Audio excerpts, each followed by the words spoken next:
నమస్తే welcome to big TV నేను మీ Gautami. Present మనం ఒక ఇష్యూ కనుక చూసుకున్నట్టయితే దివాకర్ అంటే ఈ ట్రయాంగిల్ లవ్ స్టోరీ ఇద్దరు అమ్మాయిలు తన మీద ఎంత ప్రేమ ఉందో తెలుసుకోవడానికి ఇద్దరు కూడా ఆత్మహత్య ప్రయత్నం చేసుకున్నారు. ఒక వ్యక్తి చనిపోయింది, ఒక వ్యక్తి ప్రాణాపాయంలో ఉంది. అయితే ప్రెజెంట్ ఈ ఇష్యూ మనం చూసుకున్నట్టయితే వీళ్ళకి పరిచయం ఎక్కడ ఏర్పడింది? సోషల్ మీడియా అంటే ఇన్స్టాగ్రామ్ వేదికగా. ఈ సోషల్ మీడియా, ఫేస్బుక్ లేకపోతే ఇట్లాంటి సోషల్ ప్లాట్ఫామ్స్ ఏవైతే ఉన్నాయో గుర్తు తెలియని వ్యక్తులతోని ప్రేమ, పెళ్లి అసలు ఇవన్నీ ఎందుకు చేస్తున్నారు?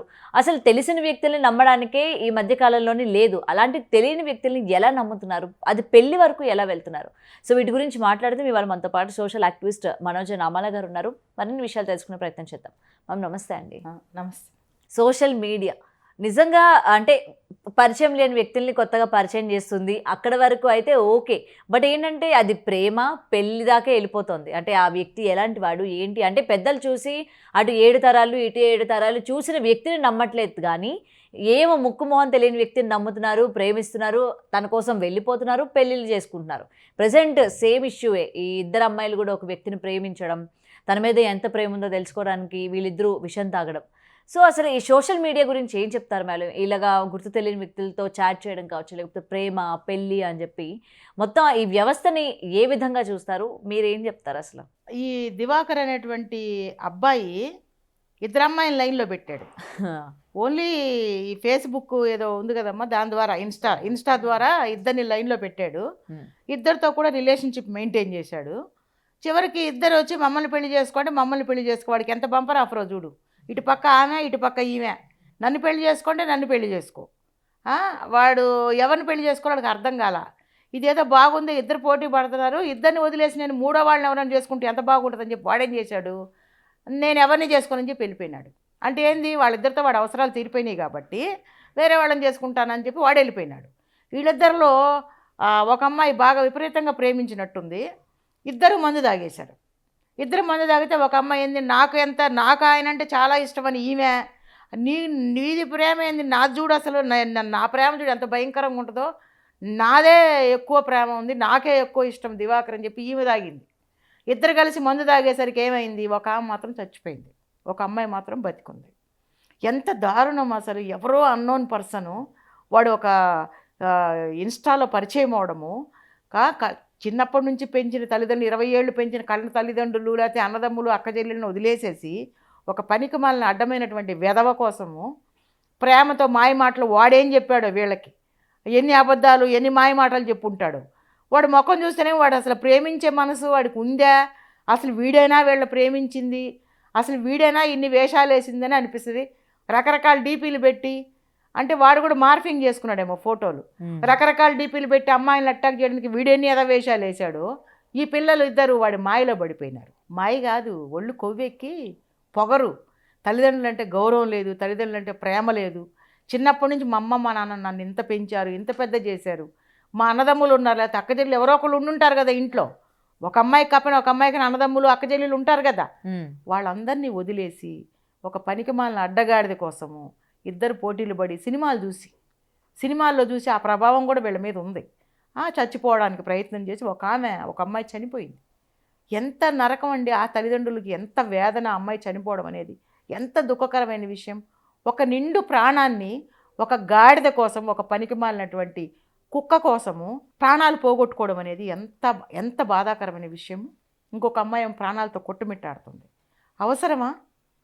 ఈ యొక్క ఇన్స్టాలో చూసి, ఫేస్బుక్లో చూసి ముక్కు ముఖం తెలియని వ్యక్తుల్ని ప్రేమించి వాళ్ళతో వెళ్ళిపోయి, నేను చెప్తున్నానమ్మా, ప్రేమ పెళ్ళిళ్ళు చేసుకొని ఇంట్లో తల్లిదండ్రులకు చెప్పకుండా వెళ్ళిపోయి పెళ్లి చేసిన కుటుంబాలు ఏ మాత్రం బాగుండటం లేదు. మళ్ళీ మీకు ఒక క్వశ్చన్ వస్తుంది, మరి అన్నీ కలిసి ఉన్న తల్లిదండ్రులు చేసినవి అన్ని సక్సెస్ అవుతున్నాయా అని. అవి కూడా ఉండొచ్చు, కానీ కొంతవరకు. ఇప్పుడు కష్టం వచ్చిందమ్మా, మీ ప్రేమ వివాహం చేసుకుని వెళ్ళిపోయారు ఇంటి నుంచి. తల్లిదండ్రులు రేపు కష్టం వస్తే ఎందుకు పట్టించుకుంటారు? ఎందుకంటే మీ నిర్ణయాలు కదా అవి.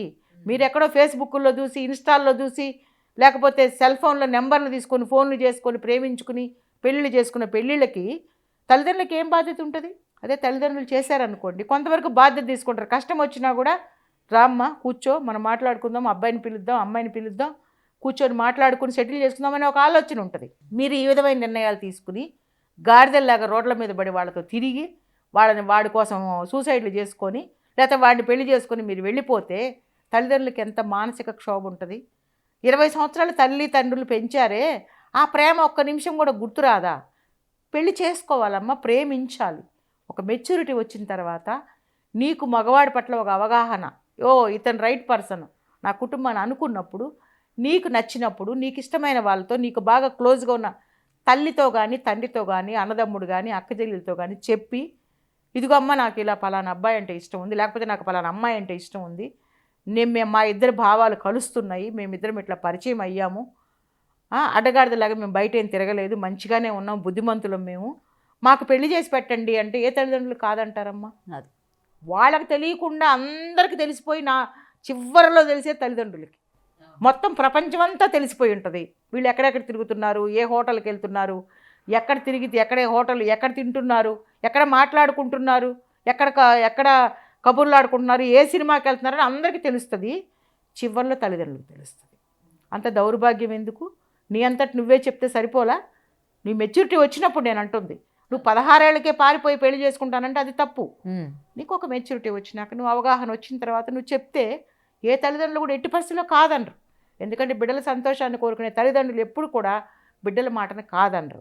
ఎప్పుడు అది కూడా నీ నిర్ణయం కరెక్ట్ అని తల్లిదండ్రులకి తెలిసినప్పుడు మాత్రమే. నీ నిర్ణయంలో ఏదైనా లోటుపాట్లు ఉందని తల్లిదండ్రులు చెప్పినప్పుడు వాళ్ళు చెప్పిన మాట నువ్వు విని తీరవలసిందే. లేకపోతే నీ లైఫ్ అంతా మొత్తం మిజరబులే, అబ్బాయి కానీ అమ్మాయి కానీ. సో ఇంకా ఇన్ని సంవత్సరాలు ఇంత జ్ఞానం వచ్చిన తర్వాత కూడా నువ్వు లవ్ పేరుతో పెట్టుకొని ఫేస్బుక్లో వాళ్ళతో నువ్వు కమిట్ అవ్వడము, తర్వాత వాళ్ళ కోసం నువ్వు సూసైడ్లు చేసుకోవడము, ఇలాంటివన్నీ కూడా చాలా దారుణమైనటువంటి విషయాలు. వీటిని ఖండించాలి. ఈ సెల్ ఫోన్లలో ఏ యాప్లు అయితే ఇలా ఉంటున్నాయో ఆ యాప్లు తీసేయాలి. అప్పుడు కానీ మనుషులు దారిలోకి రారు. ఏం ఉండాలంటే ఇన్కమింగ్, అవుట్ గోయింగ్. లాస్ట్ ఇంతకుముందు కీప్యాడ్ ఫోన్లు అంటారు. ఇంతకుముందు ఇంటర్వ్యూలో కూడా చెప్పానమ్మా, ఇన్కమింగ్, అవుట్ గోయింగ్. ఎక్కడికి పోతున్నావు? ఇక్కడ ఉన్నాను. ఎక్కడున్నావు? ఇక్కడ ఉన్నాను. 2 మాటలు చెప్పే సెల్ ఫోన్ ఉంటే బాగుండని నాకు అనిపిస్తుంది. నేను ఎవరిని వ్యతిరేకించట్లేదు, ఎవరిని నేను తప్పు పట్టలేదు. టెక్నాలజీని సరిగా వాడుకోలేని వాళ్ళకి మాత్రమే ఈ సలహా.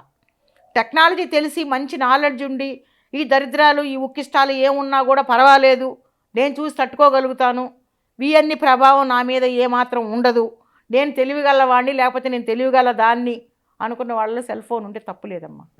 దాని గురించి ఏమాత్రం అవగాహన లేని చిన్నపిల్లలకి మొబైల్స్ కొనిచ్చే వాళ్ళకి నేను చెప్పే సలహా, ఇన్కమింగ్, అవుట్ గోయింగ్ ఇవ్వండి, అది గిఫ్ట్గా ఇవ్వండి. అట్లా కాకుండా 1.5 lakh mobile, 1 lakh mobiles, costly mobiles, ఇక్కడ నుంచి ఇక్కడ కనెక్షన్ అంట చేతికి, ఇక్కడ ఫోన్ వస్తే తెలియడం కోసం బద్ధకం అన్నమాట. ఆ ఫోన్ ఎక్కడో ఉంటుంది, ఇక్కడ కూడా మాట్లాడుకోవచ్చు. హలో, నేను మళ్ళీ ఫోన్ చేస్తా, బిజీ, ఎవరితో మాట్లాడుతుందో తెలియదు మనకి. సో ఇలాంటి దారుణమైనటువంటి అంశాలు వింటుంటే ఇలా ఈ పిల్లలు సూసైడ్లు చేసుకున్నారంటే నాకు చాలా మనసు బాధేస్తుంది.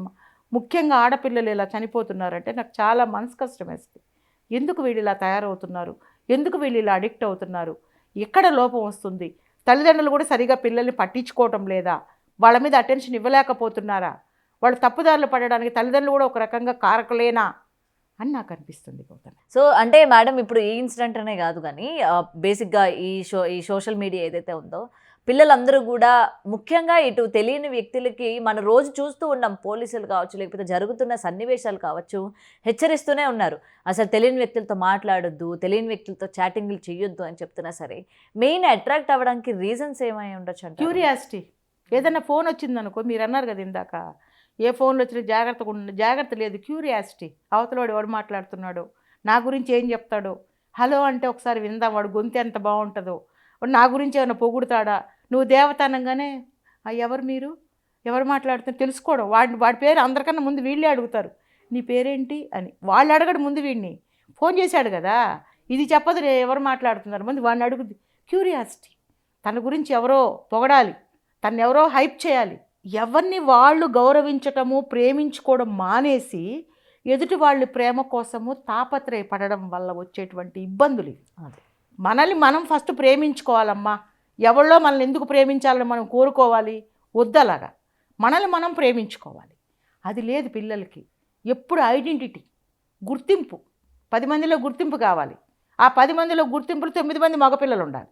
ఒక ఆడపిల్ల ఉంటే పర్వాలేదు. 9 మంది మగపిల్లలు పొగిడాడు అనుకోండి, ఫ్లాట్ అయిపోతారనమాట. వాళ్ళలో ఎవడో ఒకడు ప్రపోజ్ చేస్తాడు, వాడితో పడి మాట్లాడడము, చాటింగులు, వాడి బ్యాక్గ్రౌండ్ ఏంటి, వాడి పేరెంట్స్ ఏంటి, వీడి మనస్తత్వం ఏంటి, వీళ్ళకి తెలియదు చావదే. వాడి వయసు అంతే, దీని వయసు అంతే. ఏం తెలిసి వస్తుంది? కొంచెం పెద్దవాడన్న అయితే వాడికి ఏదో నాలెడ్జ్ ఉంటుంది, వాడికి బతకడానికి ఏదో తెలిసి ఉంటుందని అనుకోవచ్చు. సేమ్ ఏజ్ గ్రూపు, దీని నాలెడ్జ్ ఎంత ఉంటుందో వాడి నాలెడ్జి అంతే ఉంటుంది. సన్నాసి రాసుకుంటే బూడిదే. అందుకనే పెద్దవాళ్ళు ఏం చేస్తారంటే పెళ్లి చేసేటప్పుడు కూడా కొంచెం పెద్దవాళ్ళని చూసి వయసులో కూడా గ్యాప్ తీసి పెళ్లి చేస్తారు. ఇప్పుడు ఈక్వల్ చేసుకున్నా కూడా పెద్ద ప్రాబ్లం లేదు. అదే, కానీ నేనేమన్నా జ్ఞానం, ఆడపిల్లకే ఎక్కువ జ్ఞానం ఉంటుంది 20 ఏళ్ళకి. 20 ఏళ్ళకి మగపిల్లడికి ఏం జ్ఞానం ఉంటుంది? దీనికే ఎక్కువ జ్ఞానం ఉంటుంది. సో కొంచెం పెద్దవాళ్ళని చేసుకుంటే ఆ జ్ఞానము ఆ తెలివి మ్యాచ్ అయ్యి సంసారం బాగుంటుందని పెద్దవాళ్ళు చేస్తారు. అదేం లేదు ఈ రోజుల్లో. ఫోన్లో హలో అనగా నువ్వు అన్నారు కదా, ఏది పడితే అది మాట్లాడకూడదు, అదేం లే. ఫోన్ ఒక కాల్ వస్తే చాలు, స్పామ్ కాలా, అది ఏ కాలా, ఎవడు చేశాడు, ఏం లే. ఎత్తడం, తెలుసుకోవడం, వాడితో చాట్ చేసుకోవడం. నేను ఇందాక చెప్పా కదా, మామూలే. దాని పక్కన సినిమాలు, షికార్లు, తర్వాత సూసైడ్లు. ఇందాక మనం 2 అమ్మాయిలను చూసాం కదా దివాకర్ కేసులో. ఆ దివాకర్ లాంటి అందగాడు వీళ్ళకి ఎలా నచ్చాడో నాకు అర్థం కాలేదు. సో ఈ విధంగా సమాజం భ్రష్టు పట్టిపోతుంది. ఎంత చెప్పినా కూడా కంఠశోష అయిపోయింది, కానీ వినేవాళ్ళు కనిపించట్లేదు. కనీసం ఈ వీడియో అన్నా చూసి ఏం జాగ్రత్తలు తీసుకోవాలి పిల్లల విషయంలోని తల్లిదండ్రులన్నా చూసి కాస్తన్నా మారతారని నేను ఆశపడి గొంతు చించుకొని మాట్లాడుతున్నానమ్మా. Thank you ma'am. For more videos like this, subscribe Big TV channel.